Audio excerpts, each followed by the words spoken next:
Students, teachers, a coach, 17 people all killed in a gunman's rampage at a Florida high school. The accused killer sits behind bars this morning. Like many of you, I've asked myself as a parent, what do I tell my children when they ask questions about what they're seeing on TV, because we see it what seems like all the time now. And it's traumatizing to even just look at it, really. So joining us now to help start what can be an uncomfortable but very important conversation with your kids is Dr. Julie Strench, a therapist and chief program officer with Roy Maas Youth Alternatives. Good morning. Good morning. This has got to be just one of the toughest subjects to sit there and talk about your kids with. How do you even begin to tell them what happened? I think as adults, we have to get ourselves in order. We have to make sure we're calm and that we've found a safe place so that we can begin the conversation with our children, because they react to us. And so if we're scared and we appear scared, then that's going to amplify that for our children. So my 9-year-old looked at me and said, you know, Daddy, why?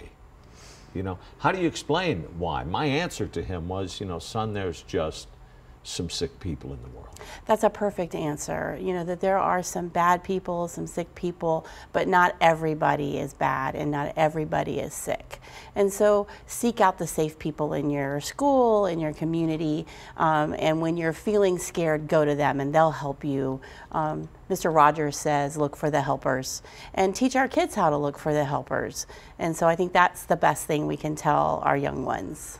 And Barry, you mentioned your son is 9 years old. I mean, that's very young, but even kids younger than this understand that something terrible just happened, and you know it affects them. Is there a good age to actually have this open and honest conversation, or are they too young sometimes? No.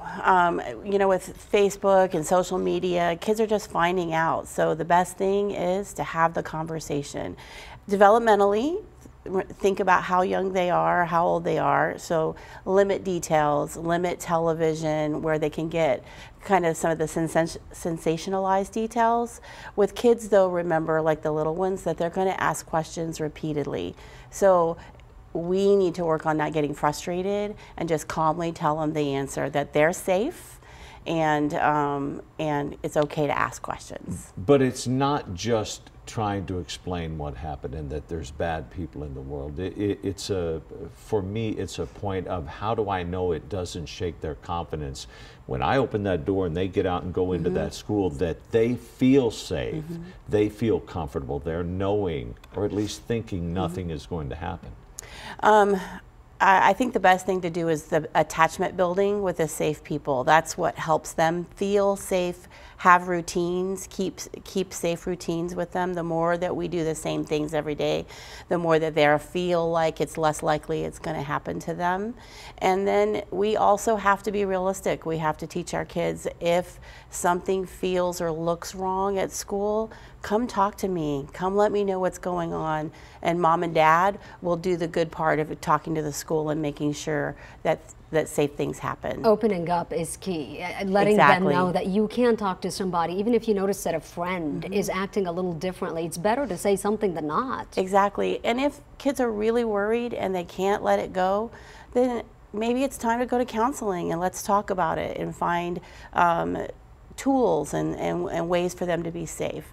And our counselors at RMYA are happy to help and provide suggestions at any time. All right, Dr. Julie Strench, thanks for coming in this morning. We appreciate it. It's a tough Thank subject. you. Thanks for bringing this subject up. Thank you. Yeah, it's a sad day that we can't send our kids to school knowing that they're going to be safe like they used to. 6:28 now. We're going to take a break. We'll come right back.